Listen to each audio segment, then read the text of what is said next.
Une nation sur le fil, le gouvernement fédéral est à l'arrêt, le budget n'a pas été voté et pendant que Washington se fige, plusieurs villes s'embrasent, Portland, Chicago, Washington, 3 points rouges sur la carte d'une Amérique au bord de la rupture, des affrontements, des ordres fédéraux, des refus d'obtempérer et au-dessus de tout cela, une question. Sommes-nous en train d'assister à une guerre intérieure ? Portland, le centre de détention de l'ICE est encerclé depuis des nuits. Des groupes d'extrême gauche affrontent les forces fédérales. La secrétaire à la sécurité intérieure, Kristi Noem, arrive sur place. Son message est clair, la ville doit être sécurisée. Elle promet protection aux agents fédéraux et sécurité aux habitants, mais dans les couloirs du pouvoir local, la tension monte. Le maire hésite, le gouverneur proteste. Pendant ce temps, les agents se préparent. Les ordres viennent directement de Washington. Le président exige les arrestations. Des unités fédérales sortent en force. Le département de la sécurité intérieure affirme que des responsables locaux ont menti sur le refus d'aide policière. Le ton se durcit. Arrêtez de protéger les criminels. Mensonges politiques ou chaos orchestré. Qui contrôle encore Portland, la mairie ou l'État fédéral ? Chicago, 5 millions d'habitants, une des plus grandes villes démocrates du pays. Le président ordonne le déploiement de 300 gardes nationaux, officiellement pour protéger les agents fédéraux et restaurer l'ordre. Le maire Brandon Johnson s'y oppose. Le gouverneur J.B. Pritzker parle d'une invasion fédérale, mais le président ne recule pas. Il parle de trahison envers les agents de l'État fédéral. Il demande même l'arrestation du maire de la ville et du gouverneur de l'État.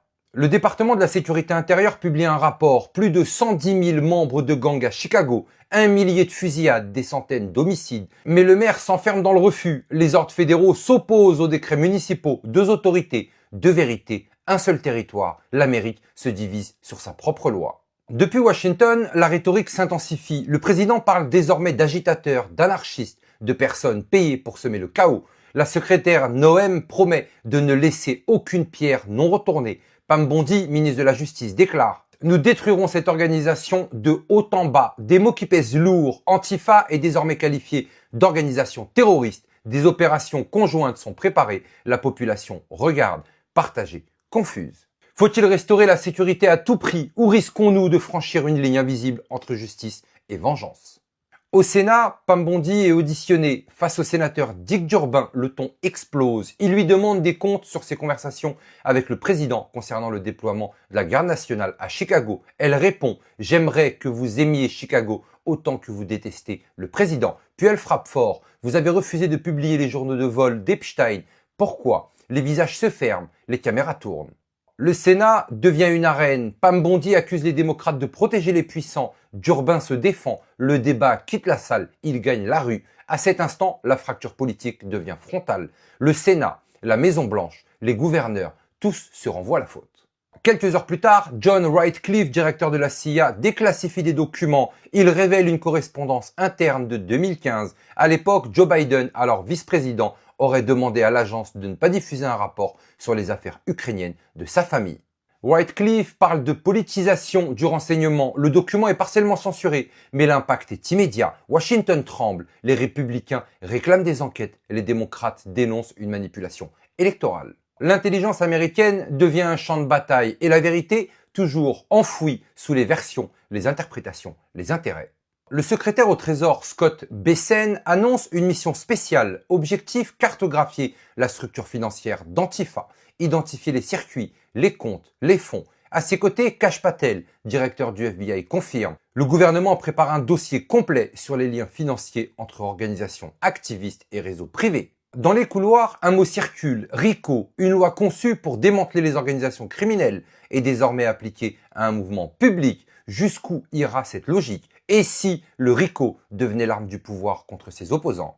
Quelques jours après son audition, Pam Bondi réapparaît. Cette fois, elle n'est plus au Sénat, elle est aux côtés du président. Annonce claire, nous allons éradiquer cette organisation. Aucun financeur ne sera épargné. Trump ajoute, ces gens sont payés, vous allez bientôt découvrir ce que nous avons sur eux. Les caméras s'allument et les mots RICO et Insurrection Act résonnent dans le même discours. La ligne rouge se rapproche.